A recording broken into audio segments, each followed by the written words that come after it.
It's me, Happy-Tec, and today we have something new, for me at least. I have never showed how to mod something, and I've always wanted to, so yeah, let's just get to that. Today we're going to be modding this here, I'll put this down so you can see it, there you go. This little Busby double shot, and I actually had one of these before, but it was the old traditional side-by-side design. It's the over and under, which I honestly don't like. But yeah, there we go. I decided to get this because, you know, why not try and mod this and see what people would think. So I guess we'll just see how that goes. Here we go. Here we are about to mod the double shot. First things first, I want this thing to be a son-off because I have a feeling that inside the barrel there's a lot of something called barrel drag, and I'm guessing the darts may hit that occasionally, and that's what may get you the shorter ranges for this blaster. The old one had enough range to probably compare with an unmodified long shot. This one barely gets, I don't know, past 15 feet. The other one got like 25, 30 maybe. So, the way I'm going to mark it is instead of using a pencil and a ruler, which I lost, I think. Yeah, I lost my ruler. Oh, great. Oh, man, I'm not good at this.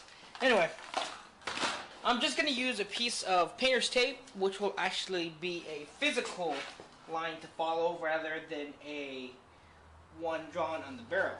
So, let me make sure it's lined up with the other side.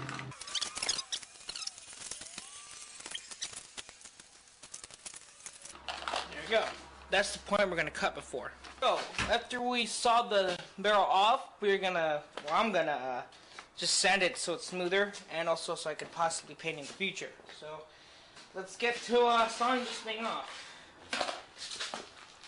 Let me get my protection on.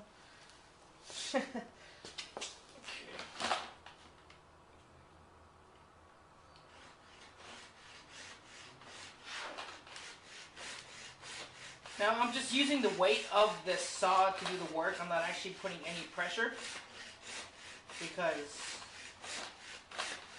it'll start to warp the blade here. Because the blade I'm using is pretty thin, but it works to cut through the plastic. If I do manage to cut this at an angle, what I'm going to do with the sandpaper is sand it until it's very flat and level. I'm just using very even strokes to get sawn. Now you can cut this anywhere you want. You can pretty much cut it up to here because all the mechanic work is up here. So you can probably make this a little pistol that is cut up to here. It'll give you absolutely no accuracy except from the shell itself, which I'll show later. But you know, it's up to you. Me, I like an old-fashioned looking sawn-off. So you keep going.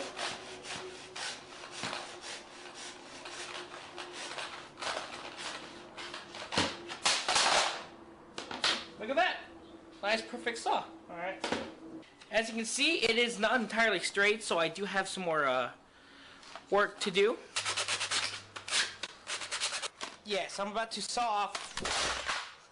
Whoops. About to saw off the stock here. Pretty much this hidden compartment. The reason being is, first of all, the stock is just not long enough. When I try to shoulder it, it's so far up, you might as well just have it, you know, be a pistol grip. So, luckily for me, it's really easy because if you look in the light, if I can angle this right, oh no, there we go. There we go. Oh, there we go. If you can see that clearly, you can see there's just a slight little line where there's material, and that's easy because if you see there, I'm just gonna follow that supposed. See, there you go. I'm just gonna follow that and see what happens.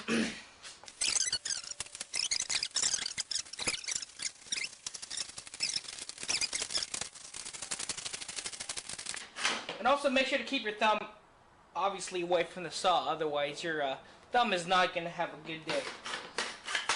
Neither is your medical bill.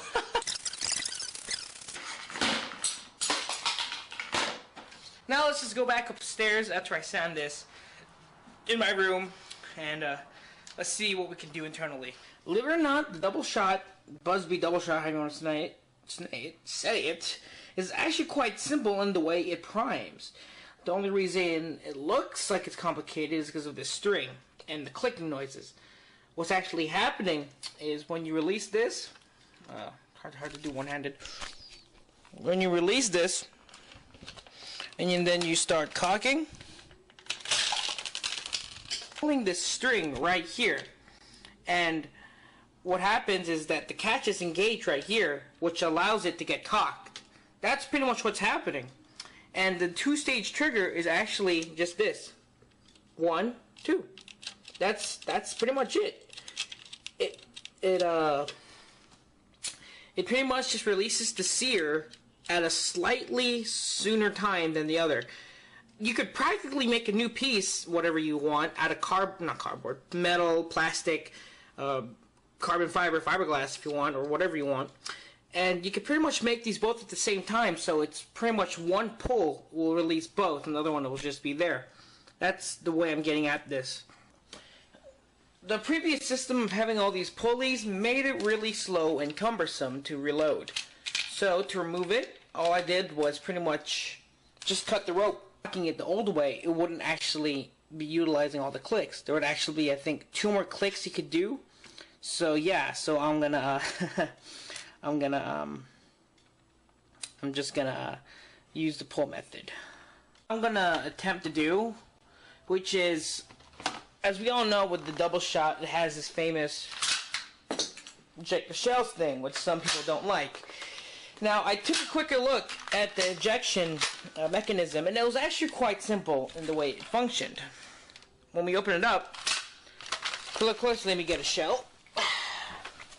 When you insert these shells, you notice there's just 2 white tabs. Okay? Okay. And then what happens next is when you insert them, it'll click into place. Now, the way it works in terms of ejection is, you see this little black bar? That's pretty much just a piece of plastic screwed on in place. And this part here is what actually makes it eject. That clicking you hear, that's actually the ejector resetting. So when you open it again, there we go, it opens. Now the mod I'm thinking of doing is, you'll still be able to have the ejection, but you can control when you want it to eject, so you don't lose your shells. So you have ample enough time to put your hand in the way, and then it'll eject. The way I'm going to do it is simply just go in and take this part out. So not only do you have the benefit of ejecting if you want it, but you also control when you want it, instead of having to take out the springs and just pretty much dump it out. So, taking apart the gun, the ejection mechanism is actually quite simple. You have the springs in the barrel right here given. But what works is, oh, that's weird, that whenever you actually press it, this little piece here, oh, well, whenever you press that, this little white piece right here pushes down on it, and in turn, giving it the ability to move out the way. Take it out, if I can. There we go. Now that this piece is removed and this is back together, you can see how it all works now. So let me put the shells back in here. So now, whenever you eject the gun and you push forward, the gels will only eject if you push the little white button. Go to sand and paint this. I'm gonna have to take off the little double shot sticker. So let's just take it off. And come on.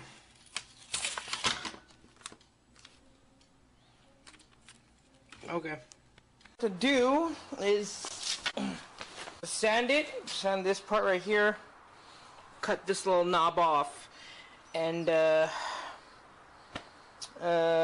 paint it with some spray paint. Hopefully I can do it right. Oh, so we're back. And I have sanded the pieces, the barrel, the sides, and the hand grip. The only part left to do is we'll just go in there, and I already taped off the areas I don't want black. So the barrel's gonna be black. The whole hinge part is gonna be black, and then this part that are taped off are gonna be well, this one's gonna be black, but these parts are gonna be brown. The only reason why I take this is so I don't end up painting over the mechanism and causing issues. First, I'm gonna use primer just so I can get a good even coat along the whole gun. So, I painted the parts, and I'm ready to put it back all together and show you the final thing. I accidentally forgot to tape off the orange tip. Oh, here it is. The finished, finished gun. Looks nice. There's the ejectors, and now you could just manually eject it, because if I were to take out the ejectors, the bullets would fall way too far into the chamber, and it wouldn't be able to get a proper seal on the back here, so I just decided to leave it in. If I were to take it out, I probably would have to figure out a way to keep those two ejectors in the same spot. Well, not the same spot, but like enough to so it the bullets will be flush. So let's go see what it's like now to shoot. Alright, so here it is, the finished product. It's the Son-Off modified Busby, whatever you want to call it. It now just freely falls. The extractors are now manual, and they're now manual, so you know when to eject it. That's up to you. I just scratched off the paint to reveal the original orange barrel, so now it's not apparently legal or anything. I did a pretty good sanding job on the back to make it look like it's rounded. I hope it's an okay job, not the best. I took off the little clip here because that was too heavy for the spring, because whenever you shoot, if it was down like this, it would try to push up or pull up the spring, and well, it would cause some issues. So let's just shoot the gun. There's two types. You have the original suction darts and Nerf darts. For some reason it does a lot better with the Nerf darts. There you go. Let's just see. Oh yeah, forgot I have to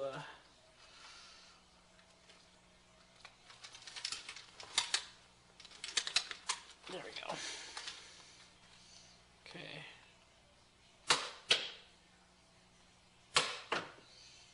Cool. Alright. So now if I want to eject, I can just press this button.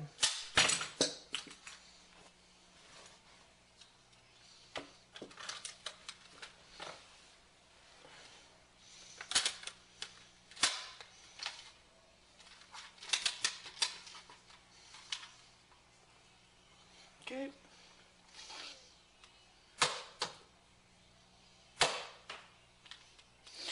If you could see that the ranges are now farther now, because I'm using Nerf darts, which I'll probably be using from now on.